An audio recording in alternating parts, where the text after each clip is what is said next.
Qué alegría poder encontrarnos nuevamente, queridos hermanos, en el segundo episodio de esta serie, El tiempo de la última generación. Agradezco a Dios por la oportunidad que tenemos de seguir estudiando este tema tan importante que necesitamos interiorizarlo, necesitamos comprenderlo para ubicarnos en el tiempo que estamos viviendo y saber cuál debe ser nuestro actuar.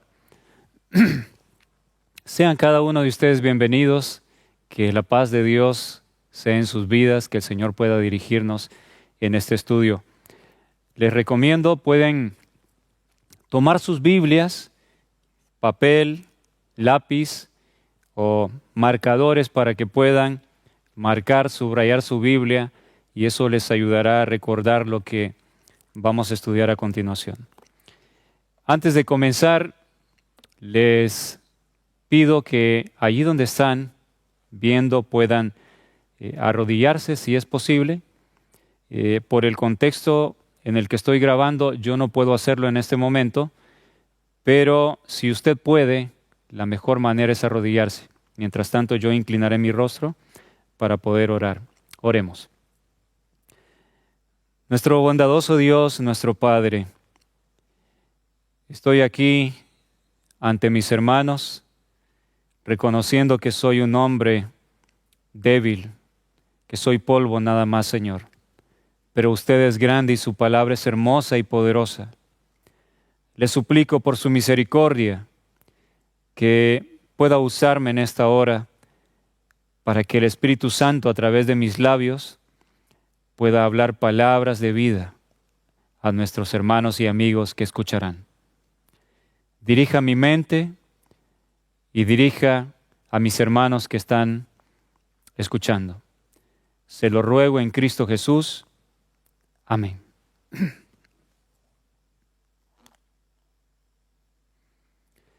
En la primera parte vimos un poco sobre el tiempo tan peligroso que estamos viviendo, sobre los engaños terribles que prevalecerían en el tiempo de la última generación. Un tiempo que es el mismo tiempo del sellamiento. Cuando llegara el tiempo del sellamiento, el momento en que Dios estaría preparando un pueblo para ser sellado, el contexto tanto religioso como general del mundo, vimos que sería el engaño, y engaños para todo tipo de personas. Tanto engaño para aquellos que les guste el libertinaje, la religión fácil, y engaño también para el que quiere hacer la voluntad de Dios, el que se ha alejado de la apostasía abierta. Pero hay un engaño, mensajeros disfrazados de luz, disfrazados de verdad, con mucha verdad, para que te confíes, para que creas, pero después el diablo va a meter el error mortal. La única manera de estar seguros, anclados en la santa palabra de Dios, en la Biblia y también en los consejos e instrucciones de los testimonios, que es lo mismo que está en la Biblia, no se contradicen, es un complemento, es la misma verdad. Los que lo hemos estudiado lo sabemos. Yo les decía, con esto no estoy diciendo que Dios no puede usar a una persona sincera, darle instrucciones, tener un sueño. Yo mismo en el pasado, en algún momento, tuve sueños donde Dios me decía, tienes que salir al campo, tienes que salvar a tu familia. Y a medida pasó el tiempo, pude comprobar de una manera más clara que sin duda, desde el primer momento supe que era Dios, porque en el momento que esas impresiones sucedieron, fue después de haber tenido comunión con Dios, de haber estado en su palabra, de haberle buscado de todo corazón. Cuando estamos en esa comunión íntima con Dios, se crea un círculo íntimo protegido contra el enemigo no puede entrar allí. Si estás buscando a Dios de corazón y sientes que interiormente algo te habla, acorde a la palabra, por supuesto será, es Dios quien te está hablando. Y repito, pueda que algunas personas, si Dios así lo considera, Dios le puede dar sueños para advertirnos, para advertir a alguien. Eso no quiere decir necesariamente de que sea el enemigo, pero ¿cómo nosotros podremos distinguirlo? Si conoces la Biblia. Siempre el fundamento tuyo y mío debe ser la Biblia y los testimonios. De esa manera, si esa persona siguiese teniendo revelaciones o experiencias muy íntimas, muy sobrenaturales, siempre lo pasaremos por la Biblia. Porque nunca, a pesar de que esa persona diga cosas buenas, nunca podrá ser la base de nuestra fe. Podemos aceptar, Dios está hablando, pero siempre será la palabra nuestro fundamento. ¿Comprenden? Y a la vez eso nos va a librar de aquellos que dicen ser profetas, que dicen ser mensajeros, pero después presentan a Dios de una manera que Dios no es. Presentan engaño. Únicamente se puede descubrir a través de la palabra.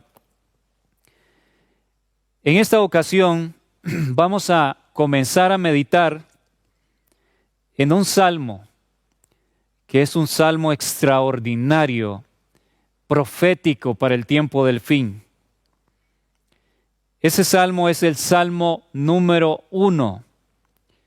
Y el Salmo 1 es conocido como el Salmo del juicio. ¿Por qué razón?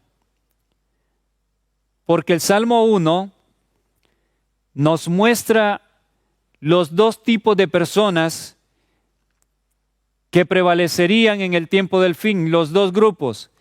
Sabemos que al final de la historia solo habrá dos grupos. No puede haber un tercero. No puede haber una parte neutral. No podemos ser neutrales en este conflicto. O estamos de parte de Dios o no lo estamos. Antes de leerlo,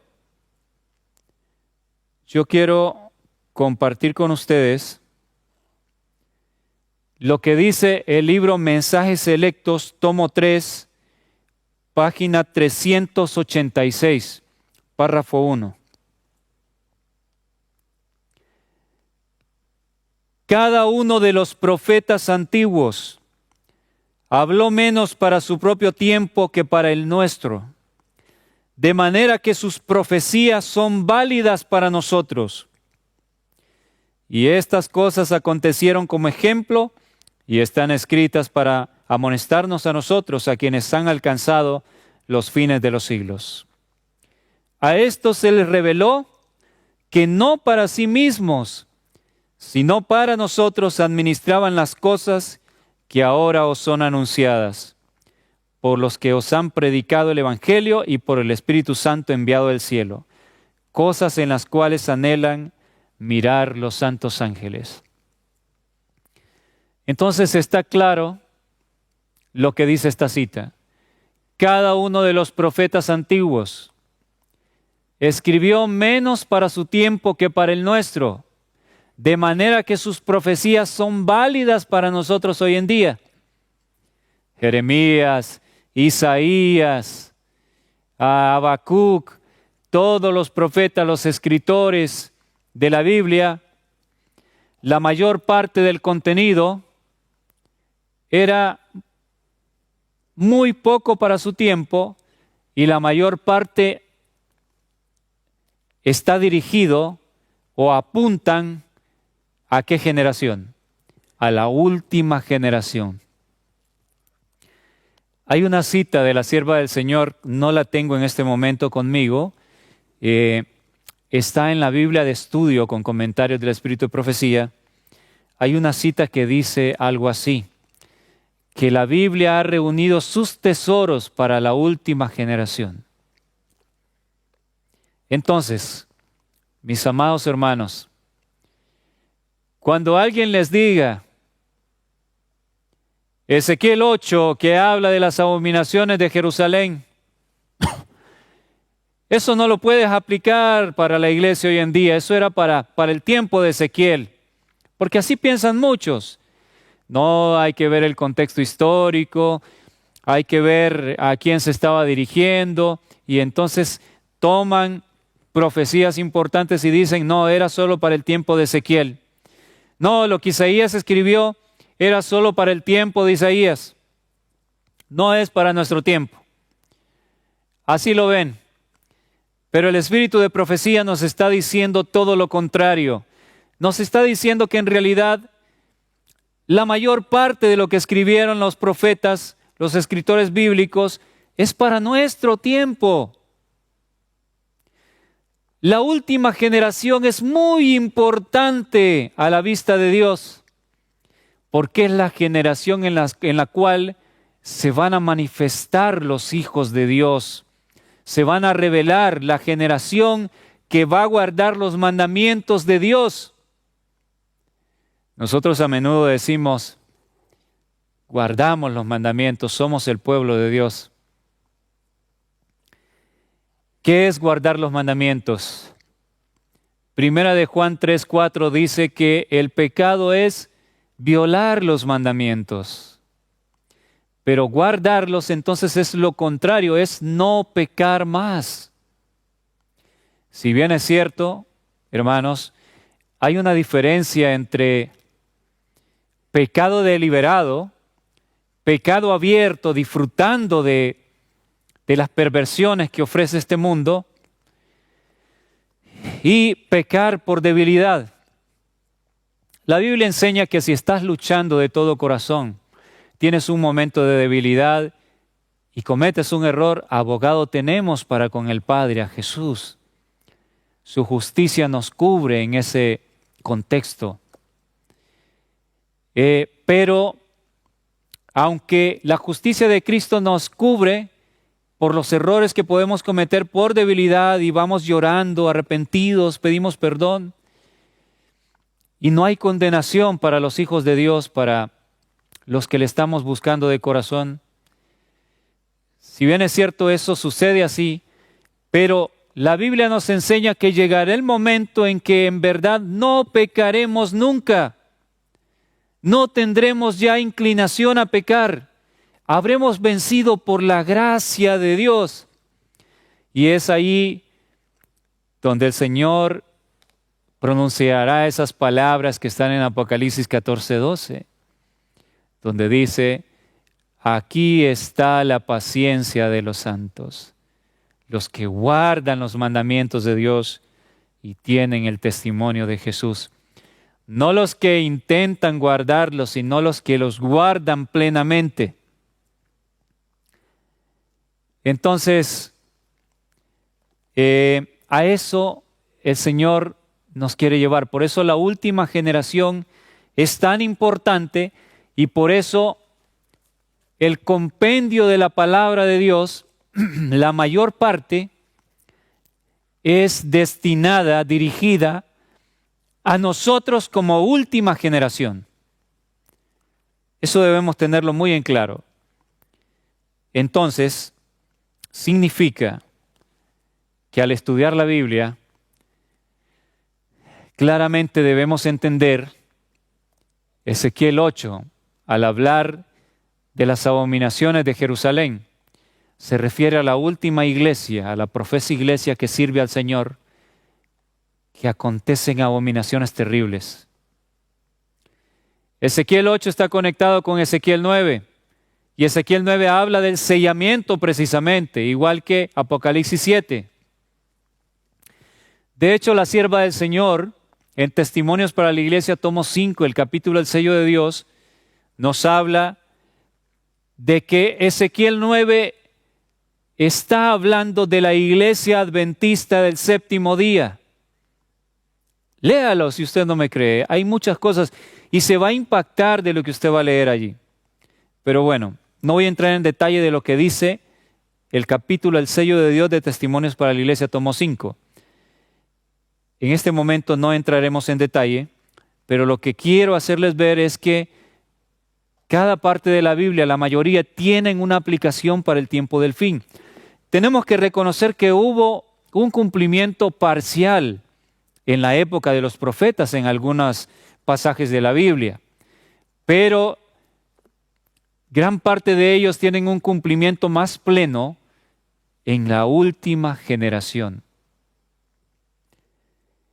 Vamos a estudiar una parte del Salmo 1, llamado el Salmo del Juicio, como les había comentado anteriormente.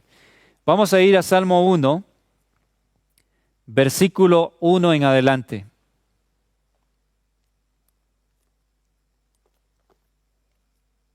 Dice así: Bienaventurado el varón que no anduvo en consejo de malos, ni estuvo en camino de pecadores, ni en silla de escarnecedores se ha sentado. Este primer grupo es el grupo de las personas sinceras en el tiempo del fin, en el tiempo de la última generación, que deciden seguir a Dios. Al final del Salmo menciona a los malos, el otro grupo que no quieren saber nada de Dios, que se han sumergido en los placeres que ofrece este mundo, como ya lo estudiamos en la primera parte de esta serie, donde vimos cuál era la condición en los días de Noé y en los días de Lot. Plantaban, compraban, vendían, edificaban, comían, bebían, se casaban, se daban en casamiento, la rutina que sigue este mundo, la rutina de la vida. Pero estas personas que encontramos aquí, que describe Salmo 1, se les llama bienaventurados. Bienaventurados sabemos que significa también dichoso, privilegiado. Y a la vez una persona bienaventurada, cuando estudiamos esta expresión, es una persona que ha entrado en un estado de paz, de bienestar, y ese estado de bienestar, de paz, de gozo, no depende del contexto que le rodea. Nosotros, débiles seres humanos, normalmente estamos alegres, estamos felices si las cosas nos van bien, ¿no es cierto? Pero tener paz, estar feliz, estar gozoso a pesar de las circunstancias, eso es algo que solamente Dios puede hacer. Y el estado de bienaventuranza es un estado de dicha en el cual Dios da una paz mental que solo puede venir de Él. Recordemos que el Señor Jesús dijo: la paz os dejo, mi paz os doy. No os la doy como el mundo la da. La paz que el mundo te da es pasajera. Compras algo, te da mucha alegría, sientes un bienestar, pero se te esfuma. A veces compramos cosas que nos gustan. Te compraste un auto nuevo, te compraste, qué sé yo, el último teléfono que querías. Y al principio sientes mucha alegría, pasas viéndolo, lo disfrutas, pero al pasar el tiempo, como que va perdiendo el brillo. Ya no te llama tanto la atención como al principio. Y ese éxtasis que sentiste en el momento se ha esfumado y tu corazón quedó vacío nuevamente. Sientes la necesidad de algo que te dé alegría. La paz que ofrece el mundo es vana, es pasajera, no es la verdadera paz. El Señor Jesús dijo: yo doy la paz, se las dejo, pero no como la que el mundo les ofrece. No se turbe vuestro corazón ni tenga miedo. No tengas miedo a lo que está pasando en el mundo. Mi paz te va a guardar. En Filipenses 4, solo se lo cito, Filipenses 4, del versículo 4 en adelante dice: regocijaos en el Señor siempre. Otra vez digo, regocijaos. Vuestra gentileza sea conocida de todos los hombres. El Señor está cerca. por nada estéis afanosos, si no sean conocidas vuestras peticiones ante el Señor con acción de gracias. Cuando estemos atormentados por los problemas, las preocupaciones, la Biblia nos recomienda llevar todo eso ante el Señor en oración.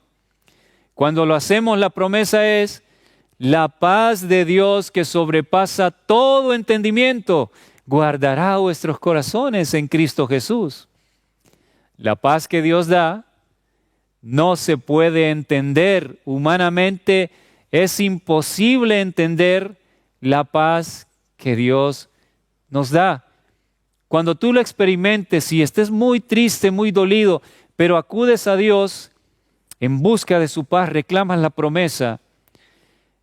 Cuando tú te levantes de orar, vas a sentir algo extraordinario. Yo lo he experimentado.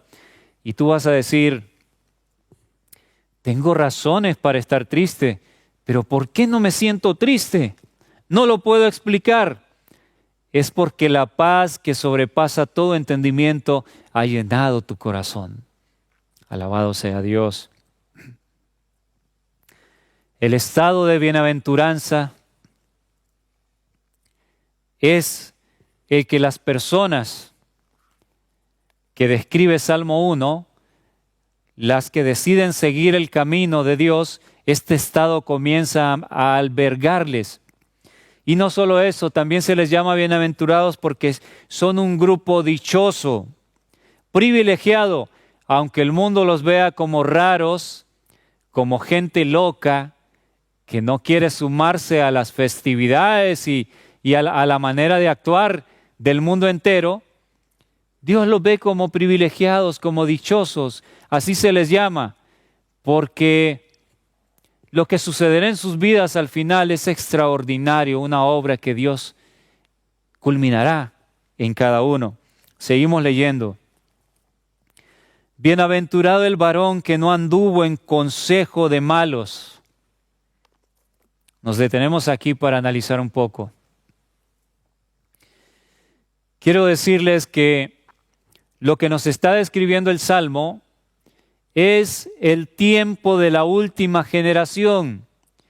Ya lo vimos en Timoteo, tiempos peligrosos, gente que aparentará piedad, aparentará ser muy buena, buscará darte consejos. Recuerdan en Timoteo, 2 de Timoteo capítulo 3, los tiempos peligrosos, gente que aparenta ser piadosa, vendrá supuestamente con buenos consejos,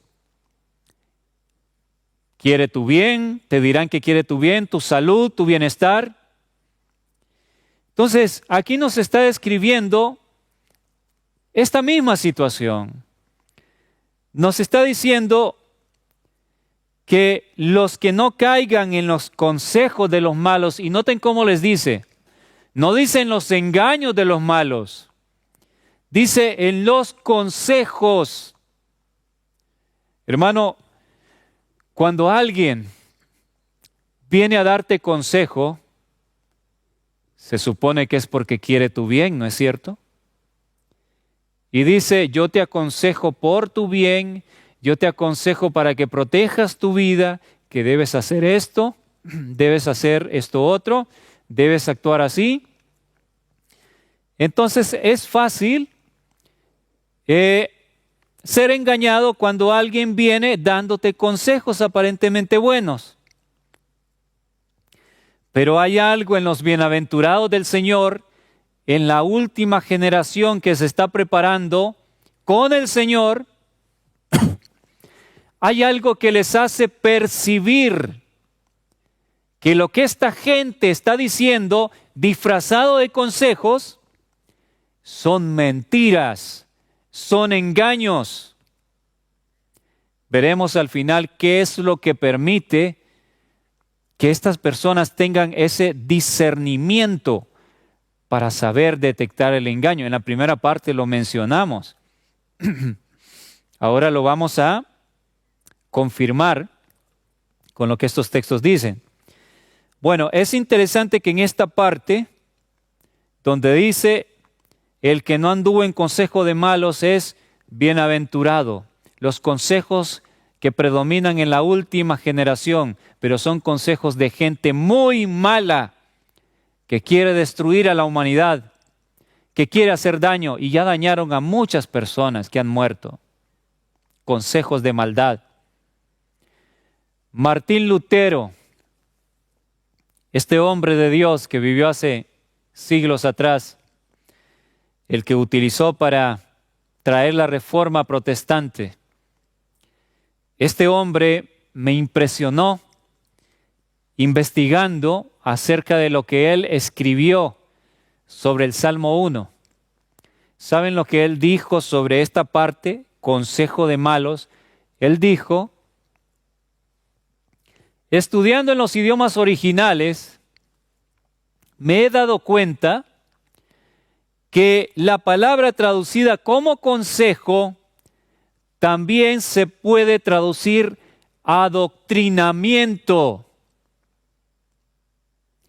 En otras palabras, el texto se podría leer: bienaventurado el varón que no aceptó el adoctrinamiento que viene de los malos, de los malvados.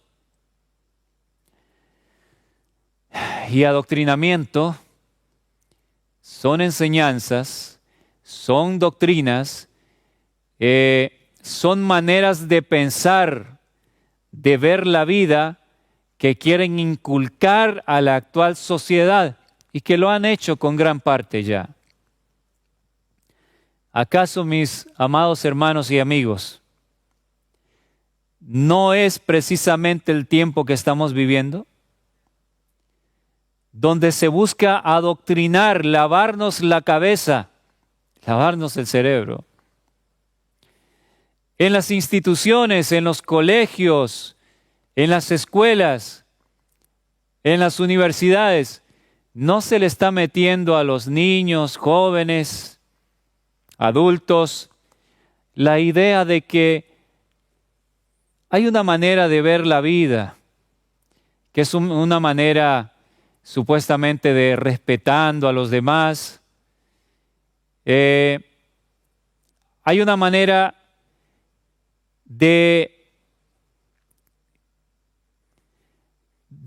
en el cual algunas personas deciden ser determinada cosa y tú y yo estamos obligados a entender que eso es normal y que es parte de la libertad. Si alguien hoy decide que es un tigre y se pone colmillos, se manda a cambiar la nariz con cirugía plástica, la sociedad te está diciendo que debes aceptarlo y tratarlo como un tigre. Si alguien dice que es una pantera, debes aceptar que es una pantera. Si alguien dice que es un niño, aunque tenga 60 años, tienes que aceptarlo y respetarlo. ¡Qué locura! Pero todo esto que es nefasto, que es terrible, lo están metiendo muy sutilmente a través de los centros educativos. Ten cuidado con lo que tus hijos están viendo a través de la televisión. Las caricaturas. ¿Sabías que allí también están adoctrinando a tus hijos? ¿Sabías que los personajes principales muy famosos se disfrazan? Un conejo que se disfraza de coneja. Por no mencionar los personajes famosos, ustedes sabrán de qué estoy hablando.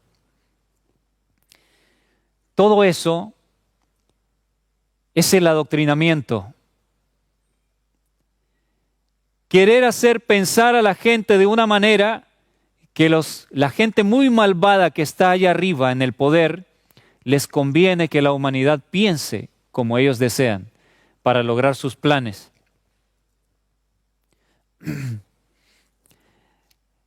Entonces, hay un pequeño grupo de personas en esta última generación. No ha querido hacer caso a los adoctrinamientos, a los consejos de la gente malvada. porque ha podido discernir que hay engaño detrás de todo. ¿Gracias a qué?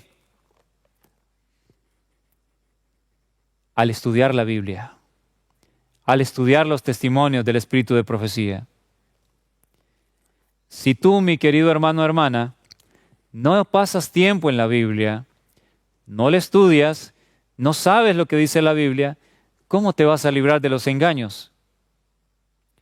Si te dicen que te pongas algo que es para salvar tu vida, tú vas a creer. Ahora bien, cuando estudias la Biblia y te das cuenta que en este tiempo tan peligroso, donde se promueve el homosexualismo en todas las áreas, lo digo abiertamente, se promueven las aberraciones en todo sentido. Si tú estás estudiando la Biblia, sabes que son señales de que la última generación llegó. Sabes que son señales de que el tiempo se está terminando. Sabes que aparecería gente malvada como te estoy mostrando, que dice la palabra. Sabes que es peligroso creerle a todo mundo hoy en día, más a gente que no profesa seguir a Dios. Y tampoco debemos creer ciegamente a aquellos que dicen venir de parte de Dios. Solamente a la palabra.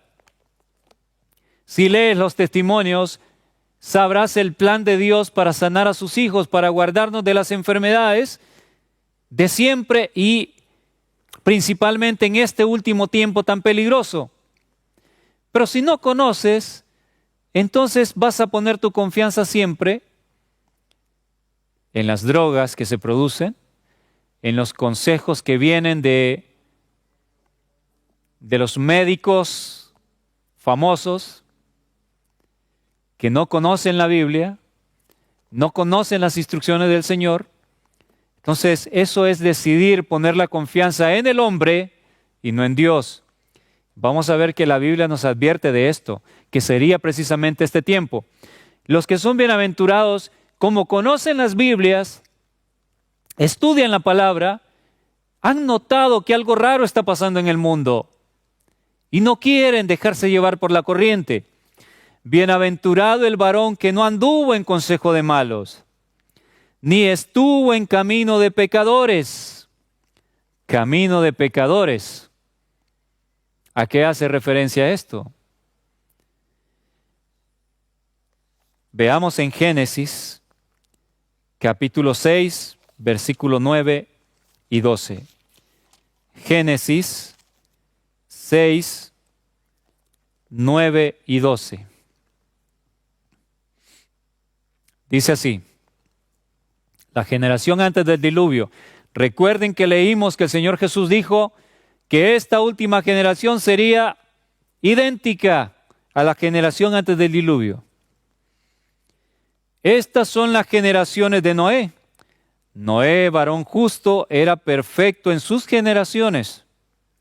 Con Dios caminó Noé. Aquí tenemos un tipo de camino. El caminar con Dios, la senda trazada por Dios, la senda de la justicia, de la obediencia, alejarse del mal. Pero recordemos que en Salmo 1 decía que los bienaventurados no estuvieron en camino de pecadores. Está hablando del otro camino contrario que se le llama camino de pecadores. Y aquí en Génesis 6, el versículo 12, nos lo menciona. Dice así, y miró Dios la tierra. Cuando dice que Dios mira la tierra, es que Dios está juzgando al mundo, que Dios ha comenzado a juzgar al mundo. Los que vieron el tema del sábado 23 que presenté aquí, recordarán que mencionaba esto acerca del juicio por la última generación, el juicio por la generación que está viva. Cuando Dios mira la tierra es porque comenzó a examinar. Tenemos el precedente en lo que ocurrió en el diluvio. El ejemplo es el versículo 6 del capítulo 6 de Génesis.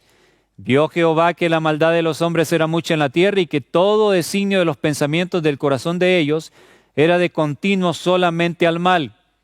Decíamos, cuando Dios vio o miró a la tierra, es porque empezó a examinar a los habitantes. ¿Y qué empezó a examinar?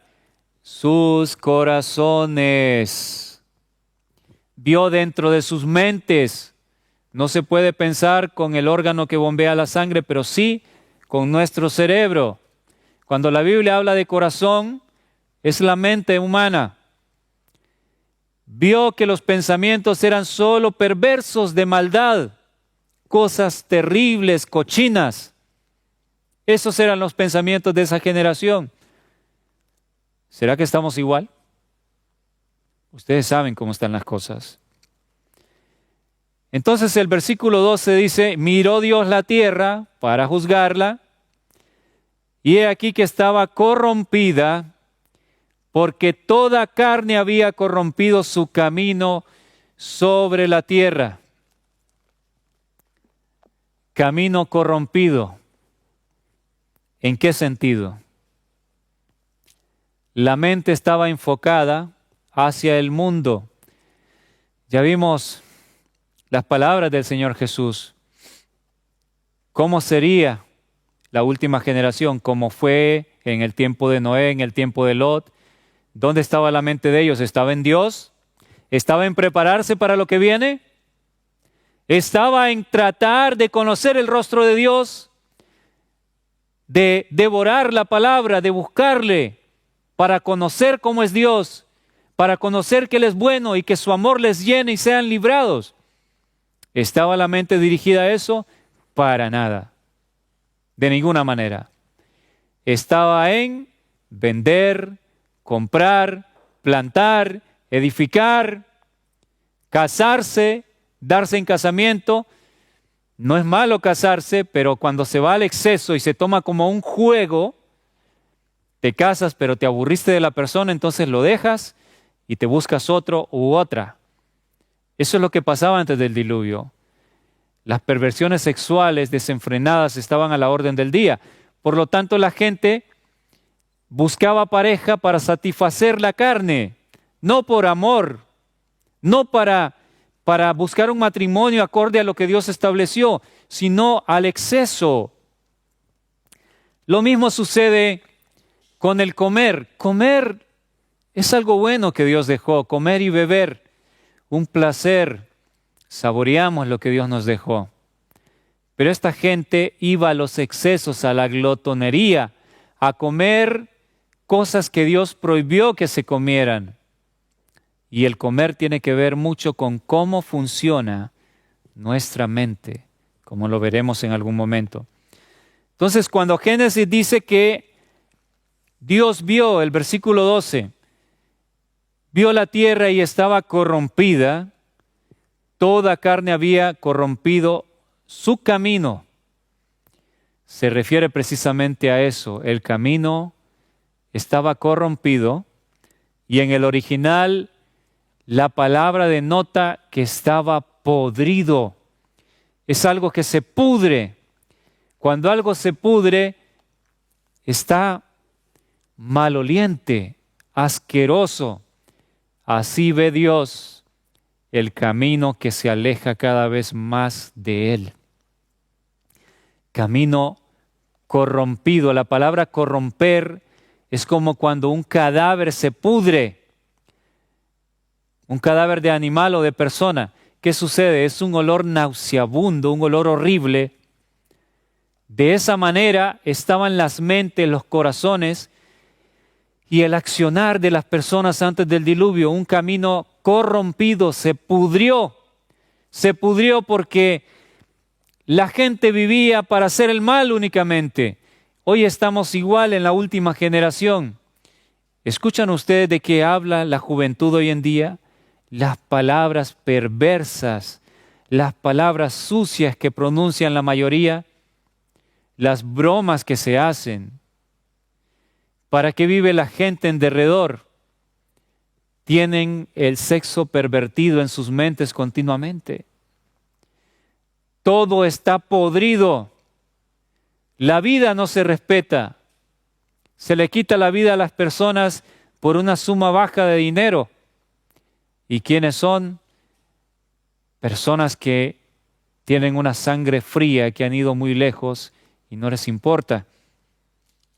Ojalá muchos de ellos sean rescatados por el Señor antes de que sea tarde. A esto se refiere, mis queridos hermanos, cuando el Salmo nos habla de las personas que se apartan, que no andan en consejo de malos en esta generación, ni están en camino de pecadores, ni en silla de escarnecedores se han sentado. Escarnecedores es los burladores, los que se burlan de todo, los que hacen chiste de todo. Pero usted y yo nos podemos preguntar, ¿cómo es posible escapar del camino de pecadores? Porque esa es la manera de vivir de la sociedad hoy en día. Quizás usted vive en una gran ciudad, quizás vive en un pueblo, y hoy en día hasta los pueblos y aldeas, caseríos están corrompidos. Usted va a escuchar, quizás está tratando de buscar a Dios, pero su vecino pone su música de merengue a alto volumen, su música de salsa, su música de reggaetón, de rap, y usted no encuentra la paz para buscar a Dios. ¿Cómo puede la generación que quiere ser fiel a Dios escapar del camino de pecadores? ¿Cómo es posible?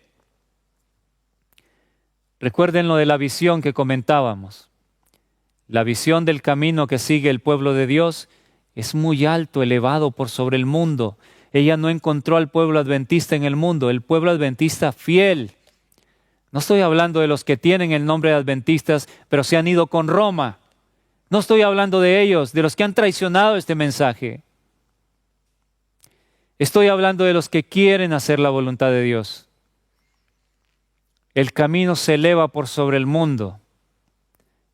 Y si estás elevado por sobre el mundo, no participas de lo que hay aquí porque no estás aquí.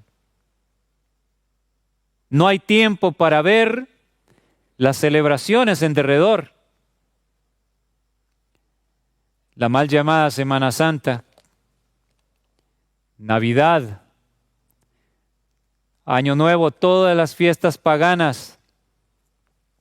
No hay tiempo para verlas, porque tu camino es muy elevado y tu vista, según esa visión, está puesta en Cristo. Estás viendo a Jesús continuamente. La manera que Dios tiene de sacar a su pueblo del camino de pecadores es un plan maravilloso que Él tiene para sus hijos. Y vamos a ir viendo a la luz de la Biblia cómo en la Biblia solo está revelado ese plan. Ese plan tiene que ver, mis hermanos, con la salida al campo. Dios quiere que su pueblo se mude al campo, lejos de los pueblos y ciudades. Yo quiero mostrarles algo, hermanos queridos. Esto no lo traía en mi bosquejo, pero es muy importante para entender lo que implica salir al campo. Acompáñenme a Apocalipsis capítulo 12. Apocalipsis capítulo 12, y vamos a leer el versículo 14. Nosotros entendemos que la mujer descrita en Apocalipsis 12 es la iglesia fiel de Dios, la iglesia pura. Miren qué interesante.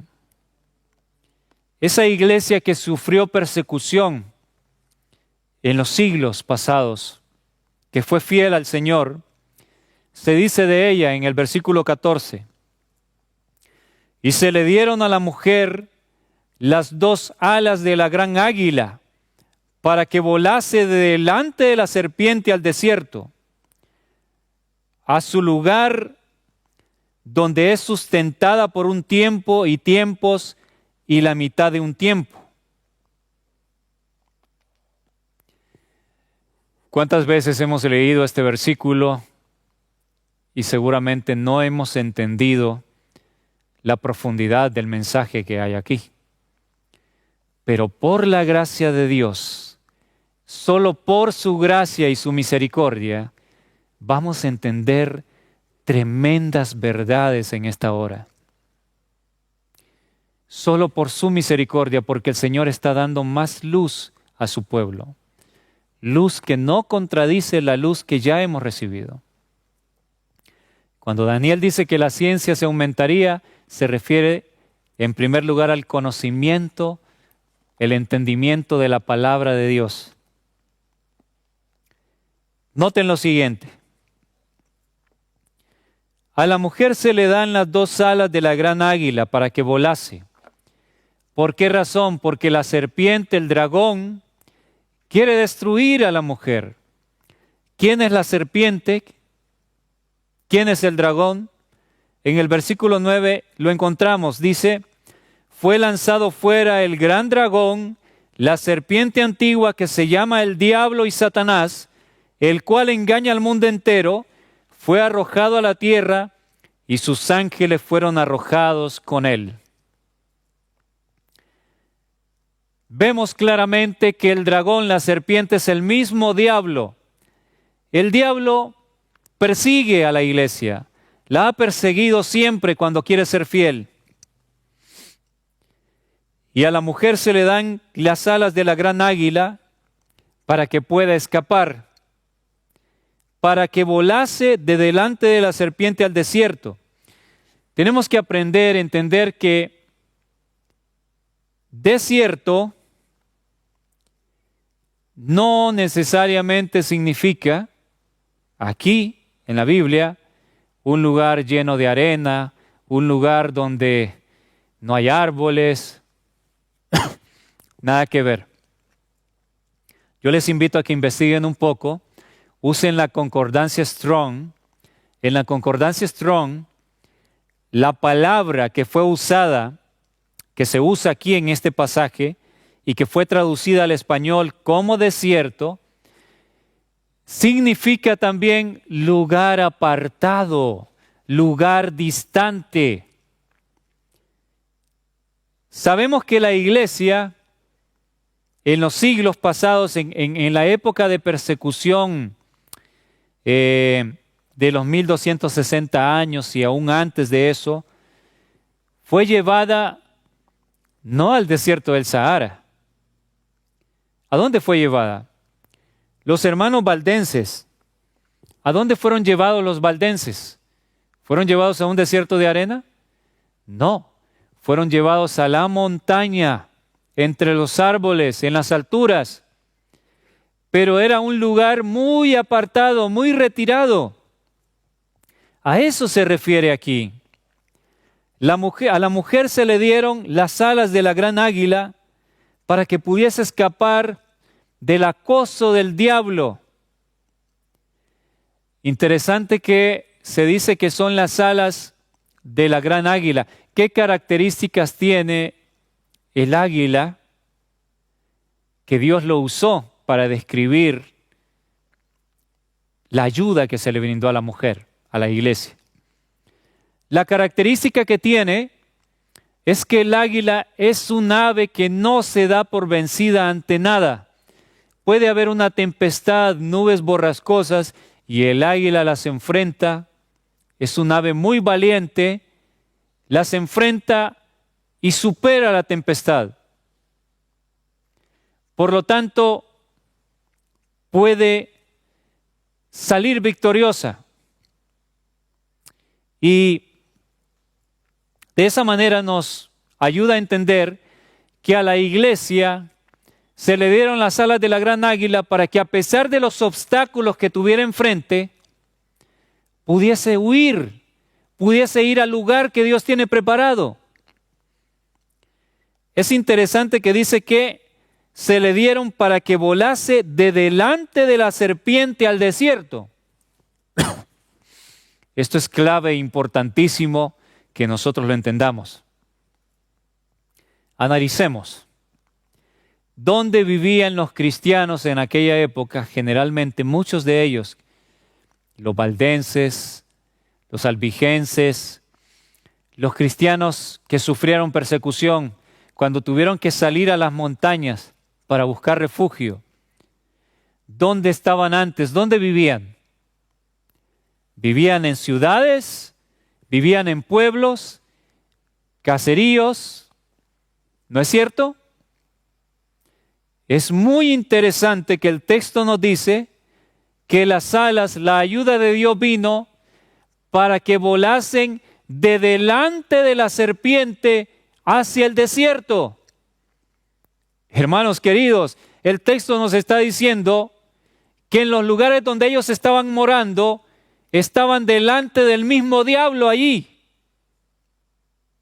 En las ciudades, en los pueblos, en caseríos, ¿quién es el que estaba habitando allí? ¿Quién tenía la ventaja sobre ellos? La serpiente, el dragón, el diablo.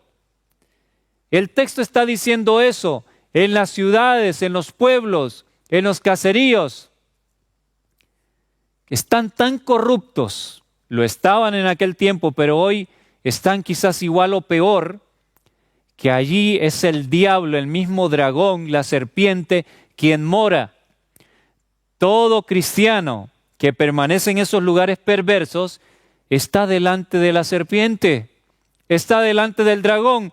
Él tiene terreno ventajoso para poder hacer contigo lo que él quiera, para tentarte. Ese es el terreno encantado del diablo.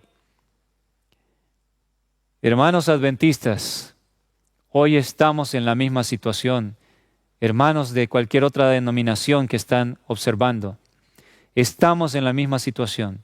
Sé que en todas las denominaciones hay personas sinceras que con lo que conocen quieren hacer la voluntad de Dios. Saben que hay perversión. Las mismas iglesias se han pervertido, el mundo se ha metido a las iglesias.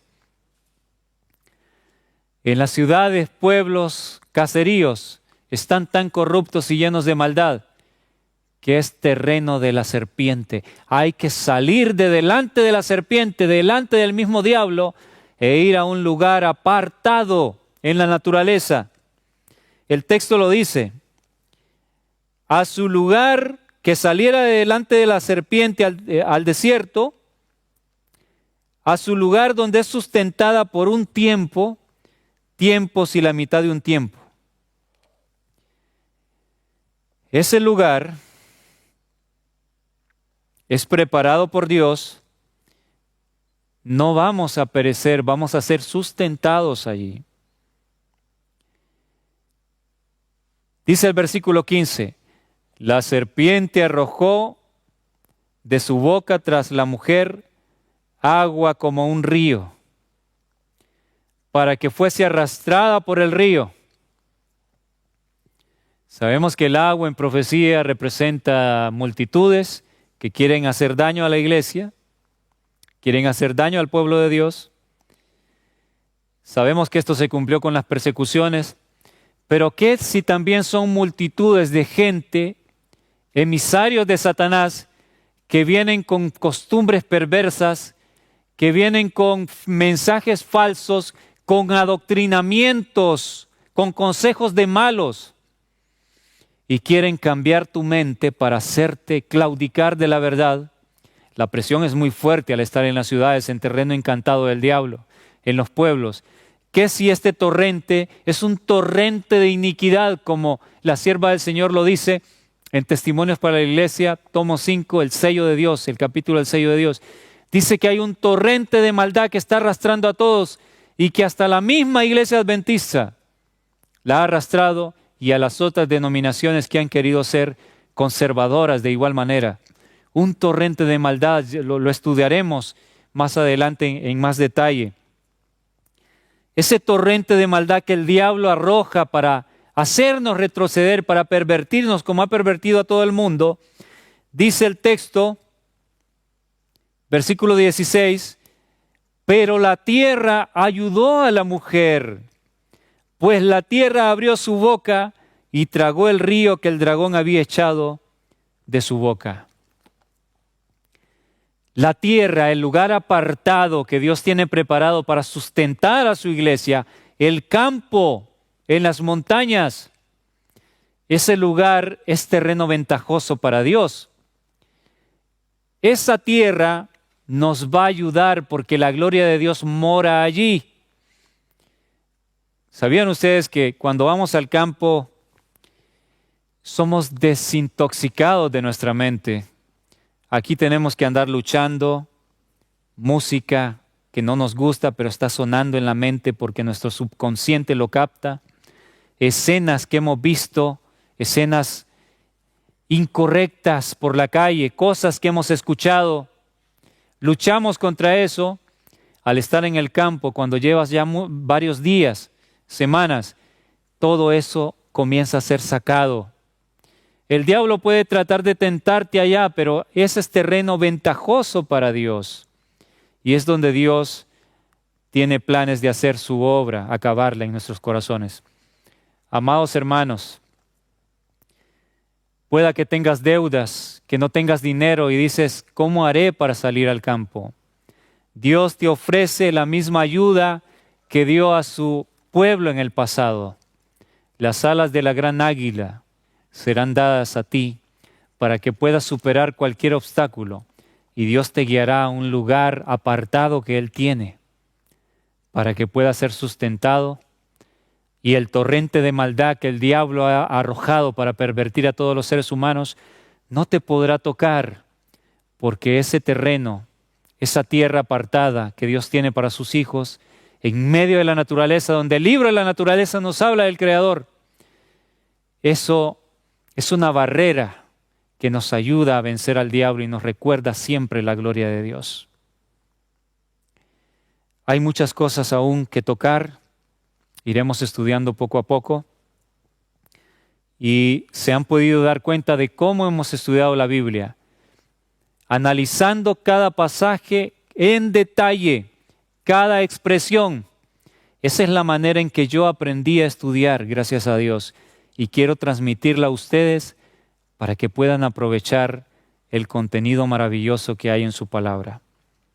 Nos veremos en la tercera parte.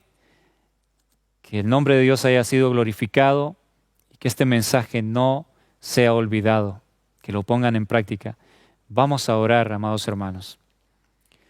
Bondadoso y eterno Padre, le damos infinitas gracias por esta nueva oportunidad que hemos tenido de estudiar juntos.